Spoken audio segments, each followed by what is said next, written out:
Bonjour à toutes et à tous, bienvenue dans votre émission À cœur ouvert. Pour cette nouvelle interview, j'aurai le plaisir de recevoir une femme de foi. Elle est connue sur les réseaux sociaux du nom de Laurédie Lagrasse.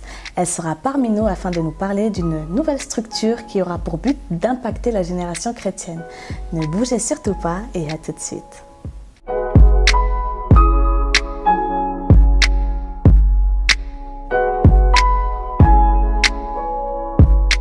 Alors Laurédie, je te souhaite la bienvenue sur le plateau de l'émission. Merci beaucoup. Comment vas-tu? Je vais très bien, par la grâce de Dieu. Super. Alors on va commencer par une petite intro pour ceux qui ne te connaissent pas encore. Alors tu es issue d'une maman pasteur, tu es toi-même également prédicatrice. Oui. Et tu fais des conférences depuis maintenant 1 an. Oui. Alors comment tout cela se passe et parle-nous de ce projet que tu as. Alors donc le projet c'est Impact Génération Chrétienne. Et le but de cette plateforme, c'est vraiment de pouvoir organiser des conférences, des séminaires dans le but de promouvoir la parole de Dieu, d'évangéliser un max les non-croyants. D'accord. Le thème, le mot impacter est un mot très très fort, on peut le dire. Hein. Peux-tu nous en parler un peu plus ?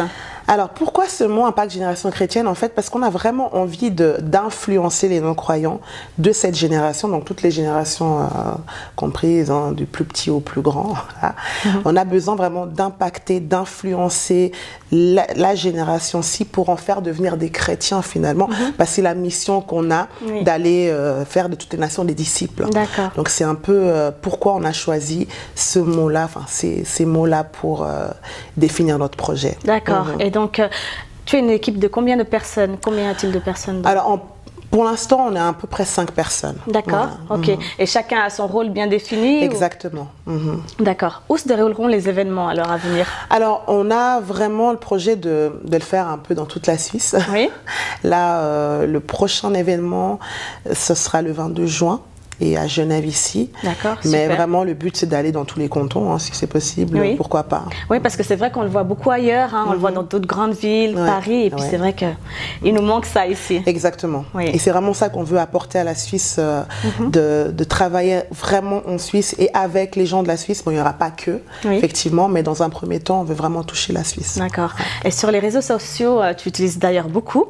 Les prédications te viennent d'où? Comment? Parle-nous-en un peu plus. Alors, franchement, les prédications me viennent simplement de l'inspiration du Saint-Esprit. Je prends vraiment beaucoup le temps dans la prière aussi, dans la méditation de la parole, c'est très important parce que ça n'a pas, on n'est pas là pour sortir notre philosophie à nous en fait. Hein, c'est pas ça, c'est vraiment nos prédications sont appuyées sur la parole de Dieu, donc c'est simplement ça. Mais ça demande beaucoup de temps dans la prière et dans la méditation de la parole de Dieu. D'accord. Ok, super. Tu es active donc sur Facebook, Instagram, Snapchat, YouTube. Est-ce pour toi important alors du coup d'impacter via les réseaux? Oui, tout à fait. Parce que je pense qu'au jour d'aujourd'hui, au temps présent maintenant, les gens utilisent beaucoup les réseaux sociaux. Vraiment beaucoup, et vu qu'on ne peut pas toucher, on ne peut pas aller peut-être partout, je ne peux pas me déplacer facilement dans un autre pays, mais grâce aux réseaux sociaux, je peux toucher une communauté ou des gens qui ne sont pas forcément en Suisse ou qui sont en Suisse, mais qui ne côtoient pas forcément les églises, voilà, et à travers peut-être un message qu'ils verront, ils seront touchés parce que c'est ce qui est arrivé. J'ai pas mal de gens qui m'ont contacté en privé en me disant voilà, merci pour le message, moi je fréquente pas d'église parce que j'ai été déçue, voilà, etc. Donc ça fait que effectivement, moi je trouve que c'est une très bonne idée d'utiliser les réseaux sociaux pour faire passer le message. D'accord, super. Et à long terme, alors comment imagines-tu cette structure? Franchement, je vois très grand. J'ai vraiment la foi que nous, on commence dans la Suisse, comme je dis, mais on ne va pas rester qu'en Suisse. On vise vraiment la terre entière, en fait. Moi, je vois ça comme vraiment une entreprise qui va pouvoir aider les chrétiens, parce que je pense que c'est quelque chose qu'il n'y a pas beaucoup. Et je vois vraiment une entreprise, une plateforme qui pourra aider. On passe par ce biais. Par ce biais-là, beaucoup de gens, beaucoup de jeunes aussi qui ont des talents et qui n'osent pas. Grâce à nous, en fait, nous, on est là vraiment pour les aider. Les promouvoir, les aider à aller de l'avant, à faire ce dont ils sont appelés à faire par Dieu. Donc nous, vraiment, on voit les choses comme ça. D'accord. Et Parlons, on va un tout petit peu dévier, mais légèrement. Que penses-tu de ce qui se passe actuellement? Par exemple, c'est vrai qu'il y a beaucoup de polémiques avec tout ce qui est faux pasteur. Toi, comment vois-tu ça? Alors effectivement, moi je pense que c'est des choses qui ont déjà été écrites dans la parole de Dieu. On nous avait dit qu'à un moment donné, il y aura des faux pasteurs, voilà. Mais il faut savoir que quand il y a des faux, il y a aussi des vrais. C'est clair. Alors le problème, c'est qu'aujourd'hui, on généralise. Parce qu'il y a eu un faux pasteur ou un pasteur qui a fait ceci, donc tous les autres pasteurs, ils sont comme ça. Non. Je pense que l'erreur, elle est humaine. On est des humains avant tout, avant d'être pasteurs. On est des humains. Nous, notre devise d'Impact Génération Chrétienne, c'est l'amour, la compassion et l'unité. Pourquoi l'amour? Parce que je pense qu'en tant que chrétien, au lieu de blâmer ces gens-là qui sont tombés ou qui font n'importe quoi, on devrait plutôt leur apporter de l'amour en priant pour eux.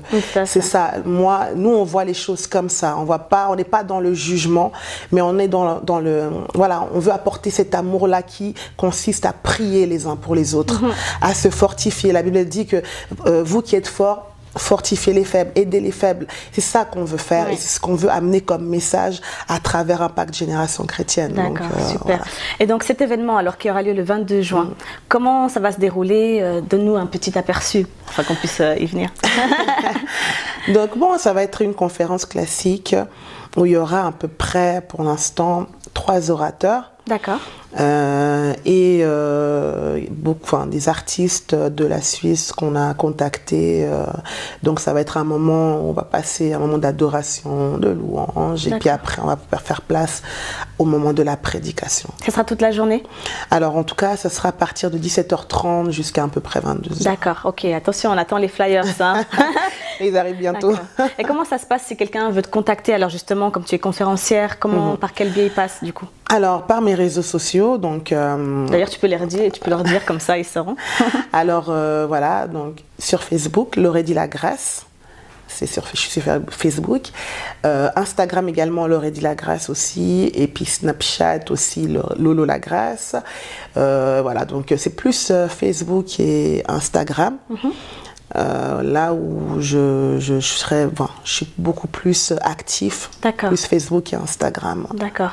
Et est-ce qu'on te l'a donné ce surnom, Laurédie Lagrâce, ou dis-nous tout, parce que moi j'aime bien, tu sais que j'aime bien savoir des choses. Non, alors en fait, Laurédie, bon, c'est mon prénom.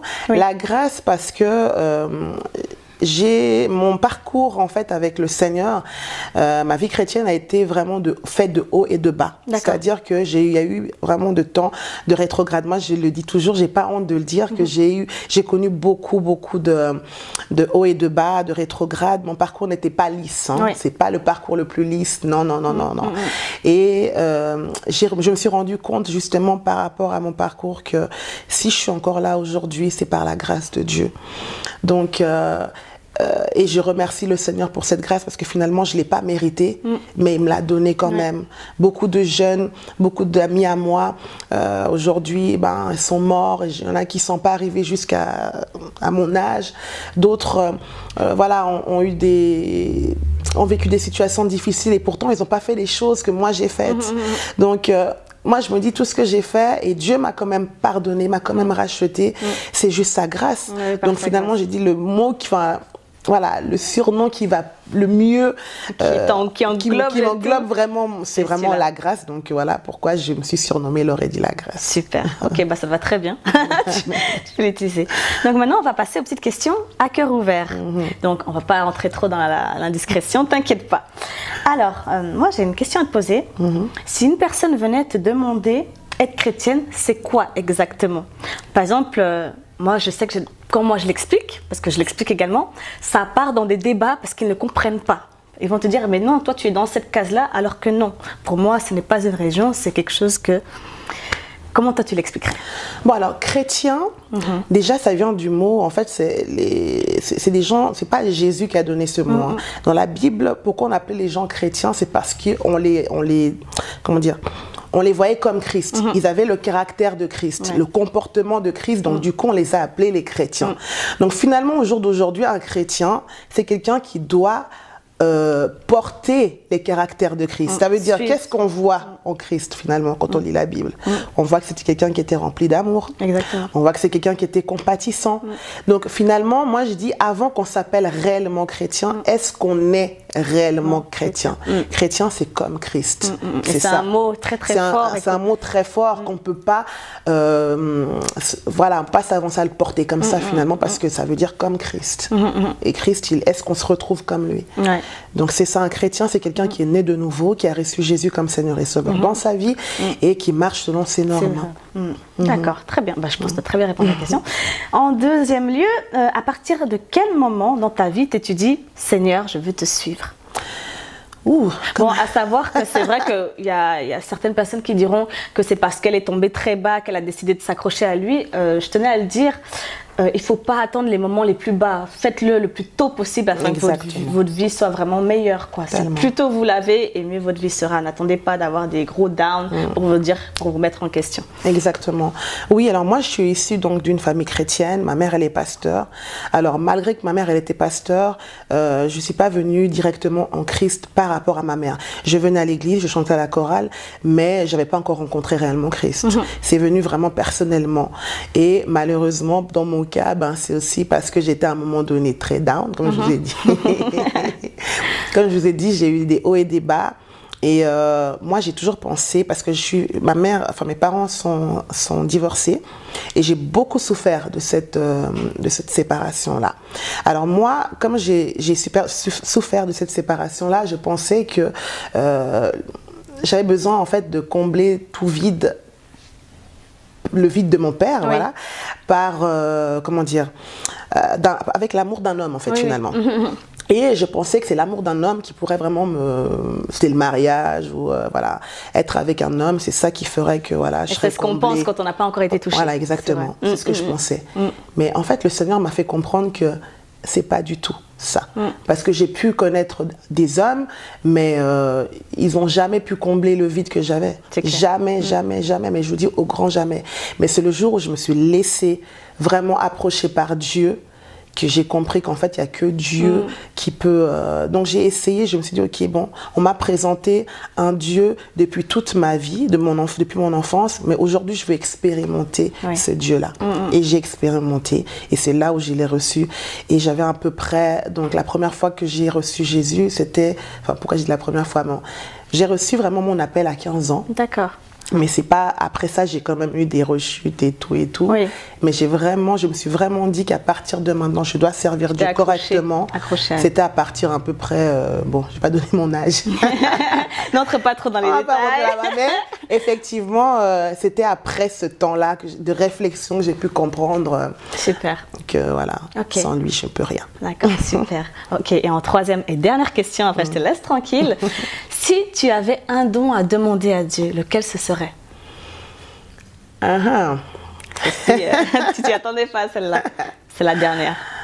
Un don, franchement, le don que j'aimerais avoir, et peut-être que je l'ai déjà, ce serait le don de guérison. D'accord. Parce que j'ai vécu un moment de ma vie où j'avais ma belle-fille qui était atteinte du cancer, qui est morte, déjà, paix à son âme.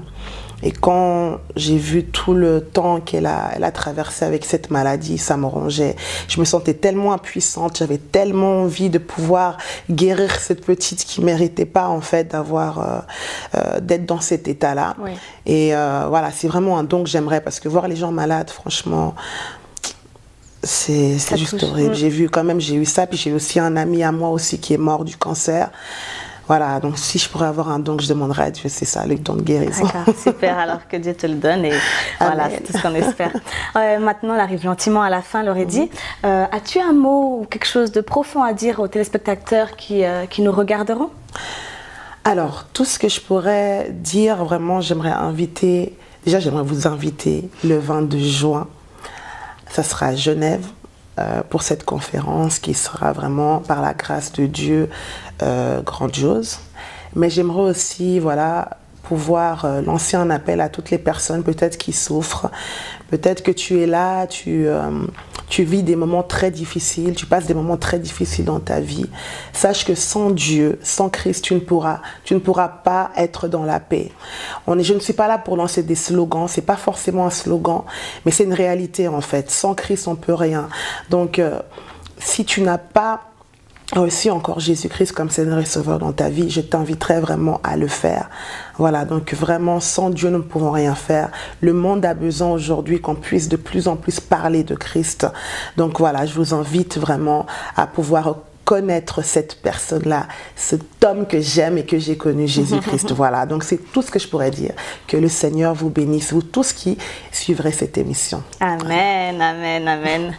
Donc merci, je te remercie d'être venu. Ça a fait du bien, je crois que ça a reboosté toute l'équipe là. Merci à toi. Et puis je te souhaite vraiment bonne continuation. Merci. Et vous tous qui nous suivez, n'oubliez pas de rester connectés sur nos réseaux, donc à cœur ouvert, Facebook, Instagram, vous connaissez déjà la suite. Et n'hésitez pas à aller suivre également L'Aurédie La Grâce sur tous les réseaux que vous connaissez. Et restez connectés, à très bientôt pour une prochaine émission. Bye. À bientôt. Bye. Bye, bye.